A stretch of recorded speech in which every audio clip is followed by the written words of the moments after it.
Assalamualaikum warahmatullahi wabarakatuh. Izin memperkenalkan diri. Perkenalkan, nama saya Nia Isning Maharanum, NPM 20030220006, Prodi S1 Perbankan Syariah kelas B. Di sini, saya akan menjelaskan tentang pengertian dari hadis. Menurut etimologi, hadis adalah suatu berita. Sedangkan menurut etimologi, hadis merupakan segala sesuatu yang dilakukan oleh Nabi berupa perkataan dan perbuatan.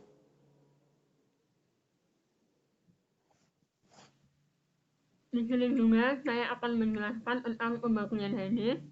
Yang pertama ada khobar, yang kedua ada atsar, dan yang ketiga ada hadis qudsi. Yang akan saya bahas yang pertama adalah hadis khobar. Hadis khobar adalah kabar atau berita yang disampaikan seseorang kepada orang lain. Menurut istilah ulama itu sendiri, khabar adalah suatu berita baik dari Nabi Muhammad, para sahabat maupun dari para tabi'in. Sedangkan yang kedua adalah pengertian dari hadis atsar. Atsar secara bahasa artinya bekas atau sisa. Dapat diartikan sebagai nukilan atau yang dinukilkan. Atsar menurut istilah kebanyakan ulama mempunyai pengertian sama dengan khobar dan hadis. Sebagian ulama mengatakan bahwa atsar lebih skala atau umum daripada khobar, dan atsar berlaku bagi segala sesuatu dari Nabi Muhammad. Dan yang terakhir adalah hadis qudsi. Hadis qudsi itu sama saja dapat diartikan dengan perkataan yang dari Allah kemudian disampaikan kembali oleh Nabi Muhammad SAW. Di sini ada perbedaan hadis. Yang pertama ada hadis dan sunnah, yang kedua ada hadis dan khobar, yang ketiga ada hadis dan atsar. Perbedaannya yang pertama yaitu hadis dan sunnah. Perbedaannya menurut ahli hadis yaitu hadis merupakan sesuatu yang disandarkan kepada Rasulullah SAW tentang semua perkataan sifat yang disandarkan kepada Allah, akhlak Nabi sesudah kerasulan, sedangkan sunnah sifatnya tidak terbatas. Yang kedua, hadis dan khobar. Menurut beberapa ulama, hadis dan khobar mempunyai makna yang lebih luas daripada hadis dan sunnah. Hadis dapat disebut dengan khobar, tetapi khobar belum tentu bisa disebut dengan hadis, dikarenakan khobar belum bisa atau belum tentu berasal dari Rasulullah langsung, sedangkan hadis sudah tentu berasal dari Rasulullah. Dan yang ketiga yang akan saya bahas yaitu hadis dan atsar. Jika sebagian jumhur ulama mempunyai pendapat bahwa atsar adalah sama dengan khabar dan hadis, itu adalah salah. Karena sebagian para ulama lain berpendapat bahwa atsar sama dengan khabar yang disandarkan kepada Nabi Muhammad SAW, kepada sahabat maupun tabi'in.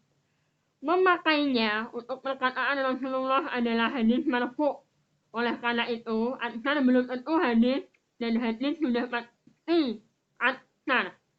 Hadis yang disandarkan hanya kepada Rasulullah SAW, sedangkan atsar disandarkan kepada Rasulullah dan sahabat serta tabi'in.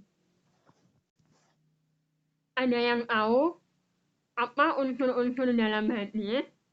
Yang pertama itu ada sanad, yang kedua ada matan, dan yang ketiga ada rawi atau periwayat hadis. Yang pertama akan saya bahas adalah sanad.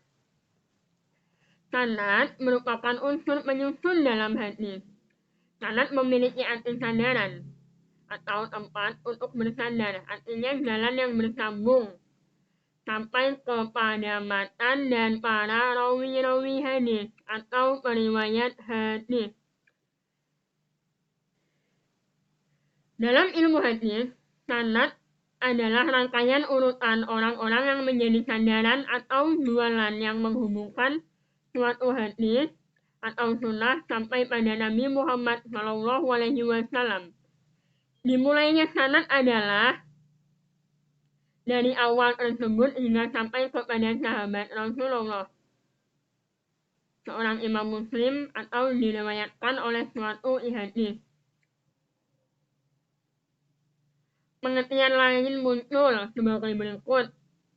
Wa tariqu mat aisilatu rasul al-dilak qalu mat limin sodarihi al-ali, yang artinya sanad adalah jalan yang menyampaikan kepada matan hadis, yaitu silsilah para perawi yang memindahkan meriwayatkan matan dari sumbernya yang pertama. Di sini saya akan menyebutkan beberapa daftar nama sahabat Nabi yang paling banyak meriwayatkan sebuah hadis. Yang pertama ada Abu Hurairah, yang kedua Abdullah bin Umar, dan yang ketiga Anas bin Malik, Sayyidah Aisyah, Sayyidah bin Abbas atau Abdullah bin Abbas, yang keenam Jabir bin Abdullah al-Ansari, dan yang ketujuh Abdul Sa'id al-Khudusi. Di sini saya akan membahas hadis yang kedua, yaitu tentang matan. Unsur-unsur hadis yang kedua yaitu tentang matan. Matan adalah segala komponen yang terdapat dalam hadis. Secara bahasa, matan berarti memiliki arti membelah, mengeluarkan, mengikat, atau sesuatu yang keras di bagian atasnya. Sedangkan menurut ulama hadis, pengertian matan adalah sebagai berikut. Mayan tahi ilaihi sanadu min kalami, sesuatu yang berakhir atau terletak sesudah sanad, yaitu berupa perkataan Nabi SAW, maksud dari sabda Rasulullah yang disandarkan melalui beberapa sanad. Definisi dari matan itu sendiri adalah isi dari hadis. Yang ketiga, saya akan menjelaskan tentang rawi. Rawi adalah urutan yang paling terakhir dari hadis. Karena apa? Karena rawi adalah menceritakan tentang siapa yang menyusun atau orang-orang yang menyusun hadis atau meriwayatkan sebuah hadis tersebut, baik laki-laki maupun perempuan. Rawi pertama adalah para sahabat Nabi, dan rawi yang terakhir adalah orang yang membukukannya, seperti Imam Bukhari, Imam Muslim, Imam Ahmad, dan lain-lain. Syarat-syarat menjadi rawi tidaklah begitu sulit. Namun, ada beberapa syarat yang harus diterapkan oleh para perawi hadis. Hal yang pertama yaitu Muslim. Menurut ijma', seorang rawi pada waktu meriwayatkan suatu hadis, maka ia harus Muslim. Karena periwayatan dari seorang kafir tidak sah. Seandainya seseorang fasik, kita harus klarifikasi, apalagi perawinya adalah kafir.